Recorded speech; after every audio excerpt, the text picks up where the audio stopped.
নমস্কার বন্ধুরা, আশা করছি আপনারা যে যেখান থেকে ভিডিওটা দেখছেন সবাই খুব ভালো আছেন। সবাইকে জানাচ্ছি অগ্রিম দীপাবলির শুভকামনা। আপনারা প্রত্যেকে দীপাবলি খুব ভালো কাটাবেন। গত 10ই নভেম্বর ধানতেরাস গেছে, সেই উপলক্ষে আমার বাড়িতে ধানতেরাসের পুজো হয়েছিল। আর ঠাকুরের জন্য কিছু সোনার গয়না আর কিছু রূপোর জল করা গহনা কিনে এনেছিলাম। আপনাদেরকে দেখাবো যে কি কি গয়না কিনেছিলাম আর কিভাবে সেগুলো আমি ঠাকুরদের নিবেদন করলাম। এখানে আমার রাধা গোবিন্দ রয়েছে, রাধা মাধব রয়েছে।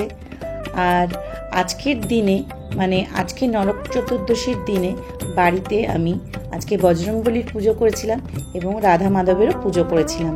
দেখতেই পাচ্ছেন ফুল সাজানো রয়েছে। আর শিবলিঙ্গতে দুধ ঢালবো, পঞ্চামৃত দিয়ে শিবলিঙ্গের অভিষেক করব। শিবলিঙ্গের জন্য একটি সোনার বেলপাতা এনেছি, সেটি আজকে শিবলিঙ্গের কাছে নিবেদন করব। তার আগে একটু অভিষেক করে নেব। আর সেইভাবে কিভাবে অভিষেক করেছি আর কিভাবে এই বেলপাতাটা শিবলিঙ্গতে আমি নিবেদন করলাম সেটা আপনাদেরকে দেখাচ্ছি। এখানে কি কি গহনা রয়েছে দেখাচ্ছি। আমার নাড়ু গোপালের জন্য একটা মুক্ত সেট রয়েছে, আর শিব পার্বতী গণেশের জন্য একটা বড় মুক্ত সেট রয়েছে।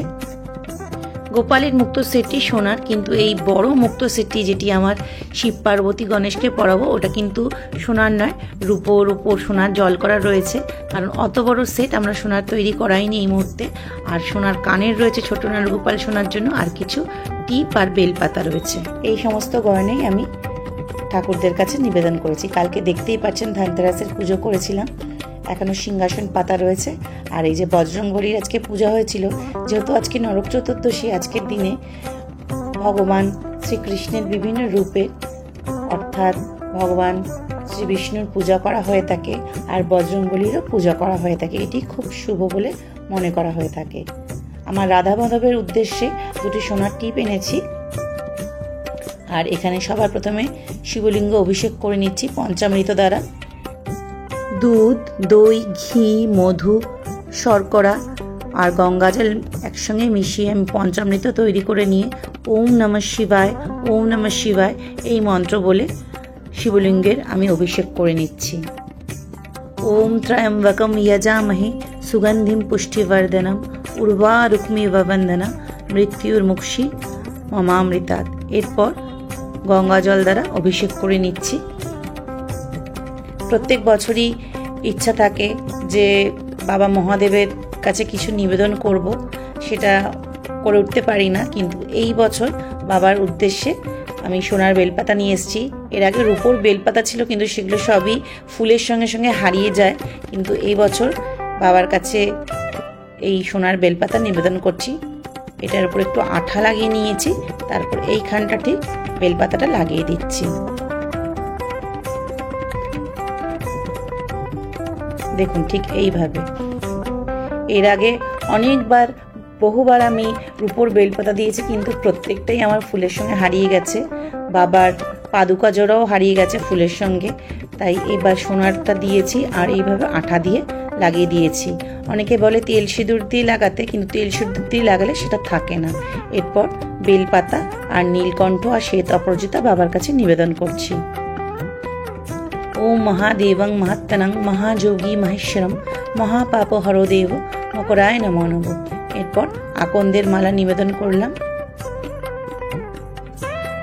এইভাবে বাবার পুজো সম্পন্ন করলাম। আর এখানে মা পার্বতীর উদ্দেশ্যে একটি সোনার টিপ এনেছি, আঠা দিয়ে আটকে নিচ্ছি। এর আগে মা পার্বতীর কাছে সোনার টিপ দিয়েছিলাম, তেল সিঁদুর দিয়ে লাগানো ছিল, কিন্তু সেটি ঠাকুর পরিষ্কার করতে করতে কখনো হারিয়ে গেছে। তাই জন্য এবার প্রত্যেকটি টিপই আঠা দিয়ে ভালো করে লাগিয়ে নিচ্ছি।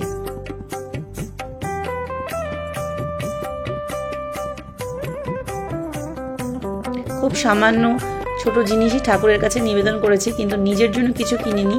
এই বছর ধানতেরাসে সবই ভগবানদের উদ্দেশ্যে নিয়েছি। আর এই সেটটি বানিয়েছিলাম স্পেশাল অর্ডার দিয়ে। মুক্ত আর এখানে ছোট ছোট পিস রয়েছে, এটা অনেকটা বড়। এটা শিব পার্বতী আর গণেশের একসঙ্গে দিয়ে দিয়েছি যাতে দেখতে ভালো লাগে। এটি খুব সুন্দর দেখতে হয়েছে। ঠাকুরদের ছোট ছোট ঠাকুরদের সোনার গলা পরানো রয়েছে, লক্ষ্মী গণেশের আর শিব ঠাকুরকেও, কিন্তু বড় বিগ্রহগুলোতে সোনার জিনিস কিছুই পরানো নেই, শুধু মাথায় সোনার মুকুট দেওয়া রয়েছে। আর এইবার শুধু টিপ পরালাম, এর পরের বার ইচ্ছা আছে ঠাকুরদের সোনার গহনা তৈরি করে দেব। দেখুন এই হারটা কেমন লাগছে আপনারা কিন্তু আমাকে কমেন্ট করে অবশ্যই জানাবেন। এটি 12 মাস পরে থাকবে ঠাকুর, তাই জন্য একটু বড় করেই বানানো হয়েছে। আর এই দুটো টিপ রাধা মাধবের উদ্দেশ্যে নেওয়া হয়েছে। আমি একইভাবে আঠা দিয়ে লাগিয়ে দিচ্ছি এই দুটো টিপ। ঠাকুরগুলোর মূর্তি সাদার উপরে, তাই এমনি সুন্দর সোনালি রঙের কাজ করা রয়েছে। আর এক্সট্রা কিছু গয়না পরাই না, আমরা ফুলের মালা পরিয়ে থাকি আর মাথায় শুধু মুকুট দেওয়া রয়েছে সোনার। এরপর আস্তে আস্তে ঠাকুরকে সোনার গয়না গড়িয়ে দেব। এখানে জয় শ্রীরাম লিখে আমি অশ্বত্থ পাতার মধ্যে রেখেছি মেয়েটির সিঁদুর আর চামেলির তেল দিয়ে। আজকে বজরংবলীর অভিষেক করাচ্ছেন ঠাকুর মশাই। অভিষেক করানো হয়ে গেছে, এরপর চামেলির তেল আর মেয়েটির সিঁদুর দিয়ে ভগবান বজরংবলীকে চোলা চালানো হচ্ছে।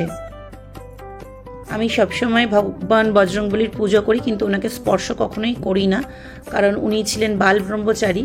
অনেকেই হয়তো ভ্রাতা রূপে সন্তান রূপে পুজো করে থাকেন, কিন্তু আমার অত সামর্থ্যও নেই বা সাধ্যও নেই যে আমি ওনাকে ভ্রাতা বা নিজের সন্তান রূপে পুজো করব।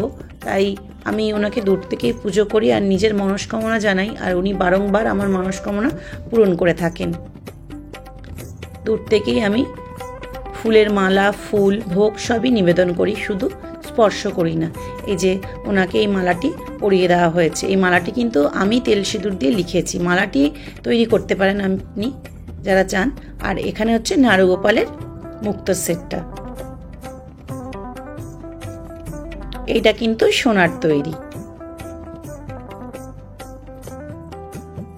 এটা ছোট্ট করে তৈরি করা হচ্ছে সোনার একটা লকেট, আর পাশে একটা পিস দিয়ে, আর কানের দুলটাও সোনার। আমার ছোট নারুগোপালের জন্য ছোট্ট একটা কানের দুল এনেছি, কারণ ওর গলায় আগের থেকে মুক্তোর সেট পরানো রয়েছে। আর বড় নারুগোপাল সোনার গলায় মুক্তোর ছিল না কিছু, একটি লাল টার্সেলের মধ্যে সোনার লকেট পরানো ছিল আর কানে সোনার দুল ছিল, কিন্তু এবার ওকে মুক্তোর এই হারটা গড়িয়ে দেওয়া হয়েছে। খুব সুন্দর লাগছে আমার নিজেরই, পুরো গলাটা ভরাট হয়ে রয়েছে।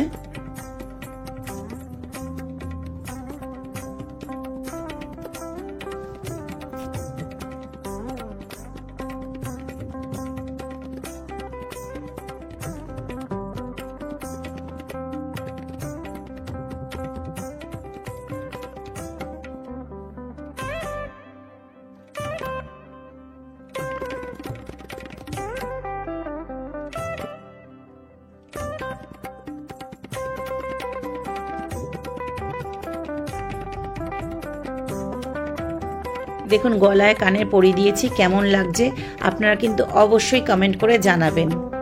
আশা করছি আপনাদেরও দেখতে ভালো লাগছে। এই যে আমার বড় নারুগোপাল, আমার গোবিন্দা একদম রেডি। আর ছোট গোপালের জন্য এই কানের রিং দুটো তৈরি করেছি, তলায় একটুখানি ঝুমকো দেওয়া রয়েছে। ওর গলায় হার রয়েছে, কানের দুলও রয়েছে, কিন্তু বড় গোপাল সোনার জন্য বানাচ্ছি, ছোট গোপাল সোনার জন্য কিছু আনবো না, তা তো হতে পারে না। আমার ছোট্ট কৃষ্ণার জন্য এই কানের দুলগুলো এনেছি।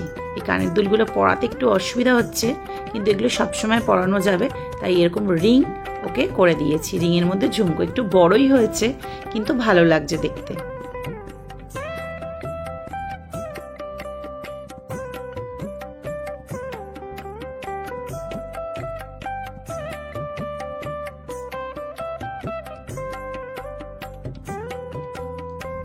এই যে আমার দুজন নারগোপালই একদম সেজেগুজে রেডি। যেটুকু সামর্থ্য হয়েছে সেটুকুই দিয়েছি। ইচ্ছা আছে এর পরের বার সোনার বাঁশি তৈরি করে দেওয়ার গোপালদের জন্য। দেখি ভগবান যদি চান তবে অবশ্যই আমার এই মনস্কামনা পূরণ হবে। আর এই যে বজরংবলীর এখানে পুজো করেছি, লাড্ডু ভোগ নিবেদন করা হয়েছে। আর রাধা গোবিন্দরও আজকের দিনে পুজো করেছি। প্রত্যেকটা ঠাকুরেরই পুজো করা হয়েছে, তবে বিশেষভাবে রাধা গোবিন্দ ও বজরংবলীর আজকের দিনে পুজো করা হয়েছে, কারণ আজকের দিনে নরক চতুর্দশী। আর সন্ধেবেলা আজকের দিনে আমরা 14 প্রদীপ জ্বালাই। এরপর ঠাকুরের কাছে আরতি করব।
এইভাবে আমি আমার পুজো সম্পন্ন করলাম আর ঠাকুরদের উদ্দেশ্যে সোনার গয়নার নিবেদন করলাম।